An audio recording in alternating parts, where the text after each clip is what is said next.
sa 10 million po na reward, saan po natin kukunin yung pondo po na yun? Sa pondo ng DILG, sa Intelligence Fund ng DILG. And correct me if I'm wrong, na-mention niyo po kanina, siya na po ang tinuturing na most wanted person in the Philippines. Para sa akin, siya ang most wanted ngayon na fugitive. Thank you. Mr. Edwin Balasa of Abante Radio. Mr. Vince Lopez of Manila Standard.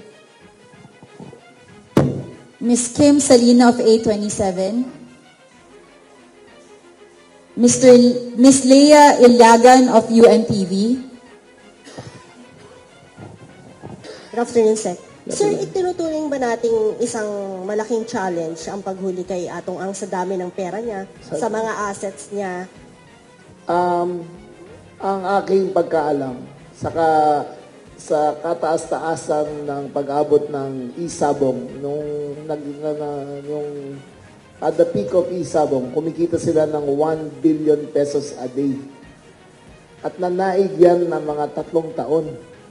So kung may imagine nyo, kung ganong kalaki ang kita niya, kung anong klaseng resources ang meron siya para magtago at para gumamit ng pwersa at para kumuha ng mga bodyguard at para kumuha ng mga taguan. Pero yung 1 billion pesos a day na yan ay may hangganan lang. It is hard to fight the Philippine government. Sisiguraduhin namin na ang kanyang kakayahan ay man-neutralize sa kapangyarihan ng batas. Like I said before, Atong Ang is now a poor man with a lot of money.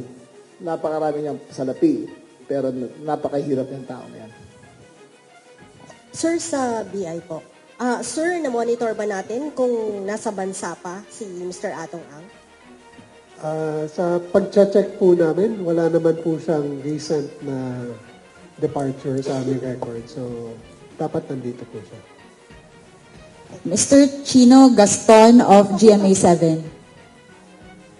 Ay, may follow-up. Okay. Follow-up sa CIDG lang po. Sir, meron pa bang mga properties si Mr. Atong Ang na hindi pa napuntahan ng mga otoridad? There are properties lang na minomonitor namin.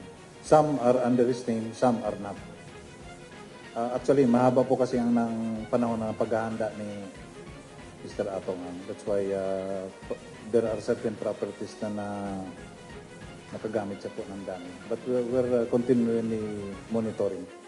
Pero sir, so far, simula kahapon hanggang ngayon, walang nagbibigay pa ng information kung saan siya possible na matagpuan.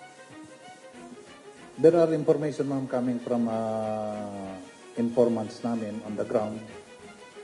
All of these are being validated. Marami naman pong tumutulong at naiintindihan nila. And we'd like to thank the Secretary of the si Secretary SILG, sir, for setting up the reward ng 10 million. It will help a lot sa manhunt operation. Thank you, sir. Thank you, sir. Mr. Gaston? Yes, sir. Dagdag lang. We'd like to congratulate the Department of Justice. 43 months po nilang tinrabaho to.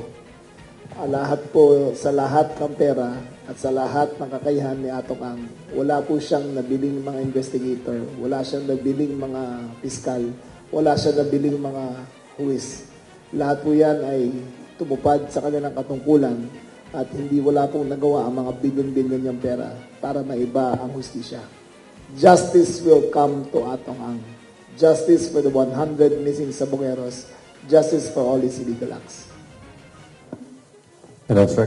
Good afternoon. Nabanggit na rin natin 10 million, no? And then, at the same breath, sinasabi rin natin na grabe yung resources niya. So, yung 10 million ba, may fears daw na baka tapatan lang ni Atong Ang? And then, is there a warning of some sort sa ating mga ibang mga government officials or sino man na mag-harbor or mag-conceal sa kanya at this point? Siyempre, yung harboring a fugitive is a crime in itself. Pero, yung tatapatan niya yung 10 million, nahirap yan eh. Kasi kung tatapatan mo yung isa, tatapatan mo ang lahat. Lahat na nakapaligid sa kanya. Tapos, kung pagbigyan niya, pamahal ng pamahal yan. Ay, teka muna. Kailangan 10 million ulit. Tapos dadagdagan pa ulit. Yung 10 million na yan ay sapat na para sa akin na mahihirapan siya magusto na bilhin ng kanyang kalayaan. Sir, follow-up lang. Nabanggit nyo rin, kahit na natanggal yung mga guns niya, no? He is still armed and dangerous. Gaano ba ka-dangerous at this point? Anong information natin na makakuha siya ng firearms talaga to resist? He will stand? Kasi ayaw niya magpakita no? So that parang shows na his intent. We have to assume na delikado siya. Tandaan nyo yung taon to, may niti ng ulo nito. Minsan sa isang sabungan, congressman, sinampal niya dahil di sila nagkasundo. In broad daylight yan, sa harap ng lahat ng tao, may sinampal yan sa gitna ng sabungan. He has violent tendencies. Ang pagkuha ng baril ay sa ganong karaming pera, madali para sa kanya yan. At madali siya kumuha ng mga security na bibili niya ang kanyang loyalty. Pero may hangganan yan. May pamilya rin yung mga yan eh. May pamilya rin yung mga bodyguard niya. Kung kaya huwag ka magtiwala sa mga bodyguard mo. Isa dyan, bebenta ka. So, although nabanggit niyo po na sa inyong tingin yung 10 milyon ay sapat na, pero may plano rin ho ba ang DILG na makipagtulungan sa AMLAC para ma-place yung pera niya at hindi niya magamit yung resources niya given na siyempre meron pa rin po na masisilaw kung sakasakali may alok siya, counter-offer dun sa mga possible na makakaalam kung nasan siya.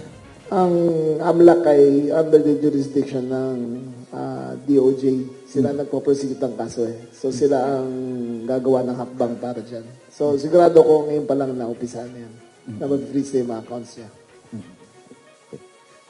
Nabanggit niyo ho na most likely mababa na yung 20 na nakapaligid sa kanya na pwedeng nagbabantay dito kay Atong Ang. May mga ideya ho ba kayo kung ano personality nitong mga nakapaligid na nagbabantay dito kay Atong Ang? Ito ho ba'y mga dating polis, mga dating sundalo, may background sa security? Ano ho ba? Ang MO dati niyan, ang kinukuha niya ay mga NBI agents. Dati bago naging Secretary of Justice si Ombudsman Boy, ang mga bodyguard niya dati mga NBI. Posible na yung mga retired na dati yung mga bodyguard. Kasi for the since 1998, ang bodyguard niya, 1988 to 2022, puro mga NBI or ex-NBI. So, taas ang ginamit niya para pumatay ng lahat ng missing sabongeros, mga PNP naman. So, yung access niya sa NBI at sa PNP, ando doon. So, we will always consider him armed and dangerous hanggang makuha namin siya.